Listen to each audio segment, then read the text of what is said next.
Was anyone else a little afraid Tobey Maguire wasn't going to suit up for No Way Home? Like, when he popped out of that portal in plain clothes, my utter joy was hit with a tiny twinge of fear that Tobey was back, but didn't want to wear the costume again. And I've never been happier to be wrong. Now that Tobey has shown he's willing to come back, if the story is right, could we ever see a Spider-Man 4 with him as the adult Peter Parker? I think it would be so good. What villains would he face? What's his relationship with Mary Jane? Could this be his Logan-style film? So much to talk about regarding a potential Spider-Man 4, so let's get into it. I really don't see a reason why we can't make a Spider-Man 4. Over in the DC universe, we're accepting that there are going to be multiple Batmans played by Michael Keaton, Ben Affleck, Robert Pattinson, Henry Cavill with a giant fake mustache probably, so we could totally do that with Spider-Man. The multiverse has been clearly established, so no one has to wonder why there's a Peter Parker that looks like Tom Holland in one movie, and then a year later see a movie with a Peter Parker that looks like Tobey Maguire. The real key is to make the characters the same but with different stories and even tone. Tom Holland is a teenager just starting out his official Spider-Man career after the No Way Home reset, while Tobey has been at this for like 20 years. Their struggles and journeys are different, and it opens up the franchise to tell really amazing Spider-Man stories across all spectrums. Point is, you can make Spider-Man 4, and they totally should, but first off, where would Spider-Man 4 find Tobey's Peter Parker? And just for clarification, when I say Peter Parker from now on in this video, I'm referring to Tobey Maguire unless I state otherwise. Cool? Cool. So Peter almost had a tough ending in No Way Home. He was stabbed in the back by Green Goblin, but turns out he was fine. He's been stabbed before after all. And now he's headed back to his main universe, but what awaits him? Let's talk about his mindset first. He didn't have some inner darkness he was struggling with like Andrew Garfield, but rather seemed to be the Spidey who had mostly figured it out. Just sorta cruising along like he always had. He seemed to be completely over the demise of Harry Osborn and worked things out with Mary Jane, so what's exactly new for this Peter Parker? Well, I think No Way Home was awesome, but after watching it 5 times in theaters, you start to question things. Like how if the villains were cured and sent back to the original timelines, how does that affect things? Does it mean Peter is returning to his future where Norman Osborn and Otto Octavius are alive and good guys now? If they went back at the moment of their supposed demise, then the whole future would change. Spider-Man 4 could center around Peter struggling to understand and adapt to this new timeline while facing new overall threats, because really that would keep the core of Spidey's character the same. I've always respected the fact that whenever Peter wins, he also ends up losing a bit. We saw that in No Way Home with Tom Holland's Peter, and now we can see that same thing with Tobey's Peter. He successfully saved the lives of 2 supervillains, but now finds his whole world has changed around him because of it. Classic Peter Parker shenanigans. Again, this would be a great focus since it fixes one of the biggest questions from No Way Home.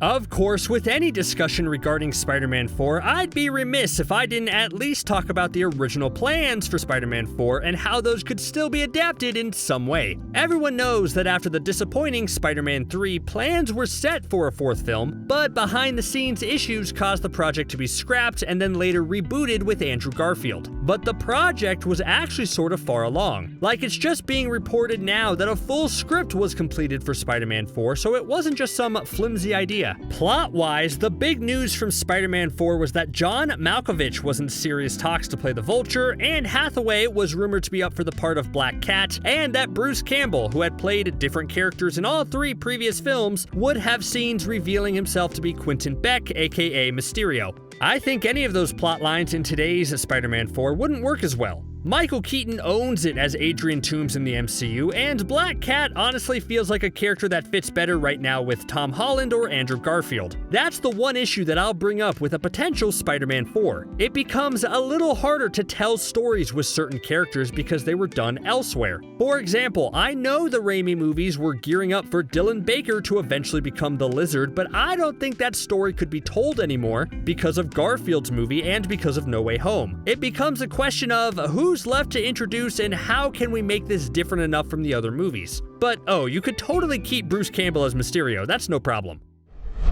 So I've talked about the plans for original villains in Spider-Man 4, but I'm going to present some new ideas because, as I said, I don't think any of them quite work. But that's okay because I have 2 hopefully great ideas that you guys like. Here's my first one. Ready? The main villain of Spider-Man 4 should be the Hobgoblin. Wait, hear me out. I know what you're thinking. Haven't we had enough goblins already? A goblin has been a villain in like 4 live-action Spider-Man movies out of 8, which seems like a high percentage. But what I'm suggesting brings something new to the table. The craze with films nowadays are legacy sequels. Films that tie into the original in some way but doesn't quite reboot it. This is mostly working with horror films recently, with the new Scream being the best example. Here's my Hobgoblin setup. Peter Parker is on the verge of retiring after recent events, but soon gets drawn into a mystery as the Hobgoblin shows up and starts wreaking havoc on New York. Nobody knows who this is, and Peter is stumped at every turn as he faces an enemy who knows everything about him and has access to old Goblin equipment that was thought to be destroyed. This creates an interesting parallel between Spider-Man 4 and the first Spider-Man. Fighting the Hobgoblin makes it so Peter can analyze just how far he's come in his superhero career since his early teenage days of fighting the Goblin, and provide one last final challenge for him.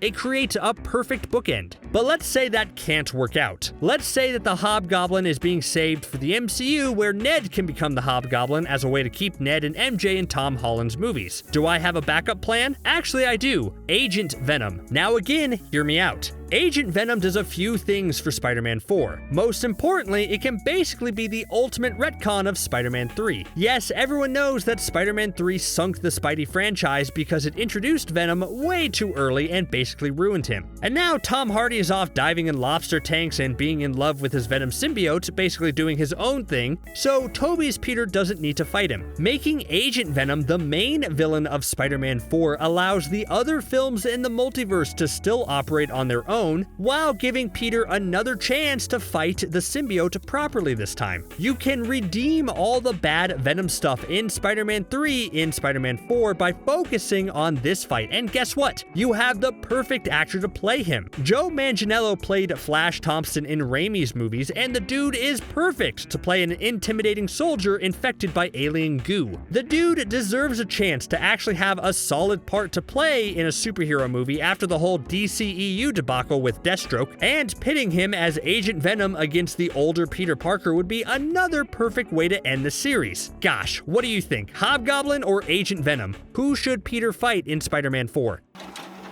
So I want to talk about for a second what would actually make a good Spider-Man 4 at this stage from a character perspective. That means not just having great villains, but examining where Peter's at mentally, and honestly, I think the best way to go about it is to embrace the older version of Peter Parker. This Peter still looks like he's in great shape, but he also has that back thing, right? I'm just saying he's not a spring chicken anymore. This makes me think of Logan, the James Mangold-directed Hugh Jackman send-off for the Wolverine character. This film flashed forward to the future where Logan was an old man losing his powers and being drawn into one last mission. It's one of the greatest regular Marvel films in my opinion, but I'm not saying that Spider-Man 4 needs to directly copy that tone. Oh man, but could you imagine that? Put this Peter Parker in a rundown apocalyptic tale where everyone is just miserable and old. Sounds sort of fun, right? No, that just wouldn't work, but all I'm saying is that Spider-Man 4 should embrace Peter's age and experience, and maybe make it where the events of No Way Home give him a new lease on life where he's looking back over his superhero career. Okay, I've talked about the awesome villains, and I've talked about Peter's character in regards to the film's tone, but now I want to talk about the most important person in Peter's life, and that's of course Mary Jane Watson. Was anyone else confused with Mary Jane's status in No Way Home? At first, Peter was sounding like the two didn't end up working out for a second, but then Peter mentioned how even though it was rough, the two of them found a way to work things out and deal with the whole Spider-Man situation. How did the two of them reconcile after that whole awkward Spider-Man 3 storyline? That's a question worth exploring. Plus, I think a Spider-Man 4 could fix a big problem that Raimi's films originally had and make MJ a more active character. MJ should be Peter's partner and not just a damsel in distress. It's something I think the MCU movies do quite well with Zendaya's MJ, and they should do the same with Kirsten Dunst's MJ. Mary Jane in Spider-Man 4 could finally be at the point where there's no will they won't they drama, no other women for Peter Parker to get seduced by, no Harry Osborn for MJ to cook with and then develop feelings for. That's what happened, right? I don't know. The point is, Mary Jane could be a great character in Spider-Man 4. Okay, so while Spider-Man 4 is clearly about an older Peter Parker in today's timeline, I don't think we should just forget about the past. A vital and fun part of the film could be discovering what else happened with Peter in the 15 or so years since we last saw him starring in a film. My biggest question is, does he still work for the Daily Bugle? Well, I would hope not, and that's something I'll get into in my next point. But that does bring up the return of J. Jonah Jameson.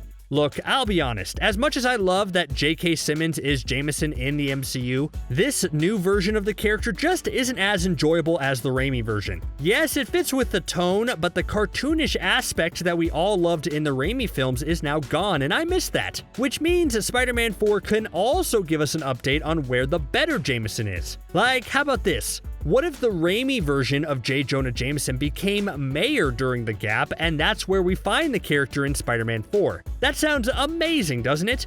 If he won his campaign by smearing Spider-Man every chance he got, then life can still be hard for Peter, who has to deal with the city hating him thanks to the new mayor. I think that'd be incredible and just generally proves my point about how we can see our favorite characters in new situations than they were in the past.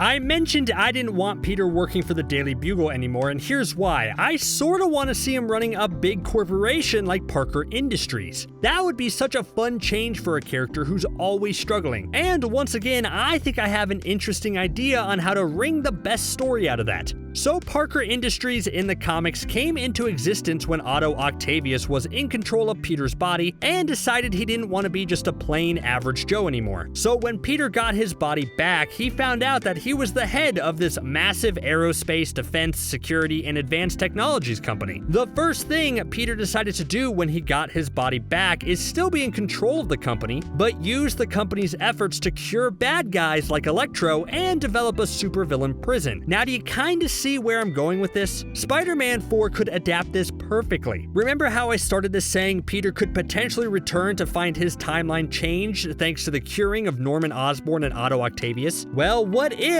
Peter returns to his timeline to find that those two brilliant genius scientists didn't perish, but instead helped Peter create the new Parker Industries as like a subset of Oscorp or something? Then Peter, having just seen the benefits of curing bad guys instead of capturing them and sending them away, works to continue that mission of curing supervillains with the help of Norman Osborn, Otto Octavius, and all his vast company resources.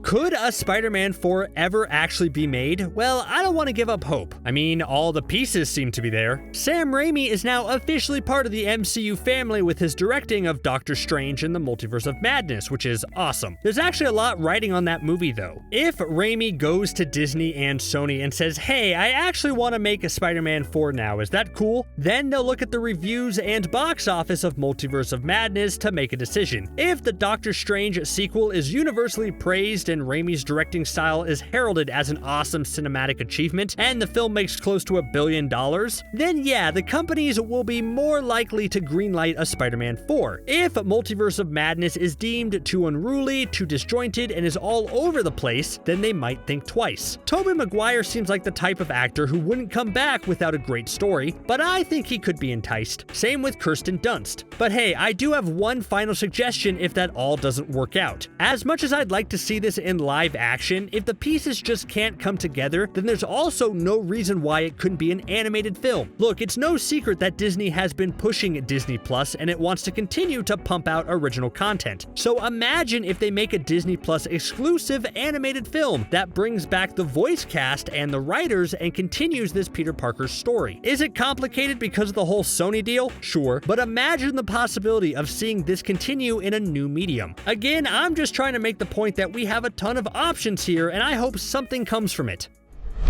And I've spoken this whole time about Spider-Man 4 being the final chapter to this Peter Parker, but just like an MCU movie, I have this post-credit tease that hints at the future. Yes, a Spider-Man 4 could do the smart thing and just properly bring to the end the journey of a fan-favorite character, but that doesn't mean this Peter would be out of the MCU forever. You could have the final chapter of Tobey's Peter, but then bring him back as a supporting character in future crossover films. People seem to want a Secret Wars-style event film, eventually in the MCU, and that would be a perfect opportunity to reunite the 3 Spider-Men again. Or if they ever do a proper live-action Spider-Verse adaptation, then Tobey's Peter could play a big role in that. Or, they could go really wild, and if Tobey Maguire is game for it, make this Peter Parker a big part of the MCU going forward. Team up with Loki and the TVA in the future. Make him a co-star in Doctor Strange 3. Have the Agents of S.H.I.E.L.D. recruit Tobey's Peter to hop over to the Netflix timeline and team up with that Daredevil against the Kingpin, who has aligned himself with the Inhumans. Okay, have I gone too far? Probably. Okay, fine. Let's just start with Spider-Man 4 and go from there. Deal? Forget all the movie plot for a second. If the 3 Peters ever got to reunite again on screen and just have an hour-and-a-half conversation, what would you want them to talk about? The differences in their J. Jonah Jamesons? Their Flash Thompsons? Their costume designs? I mean, I'd take anything at this point, wouldn't you?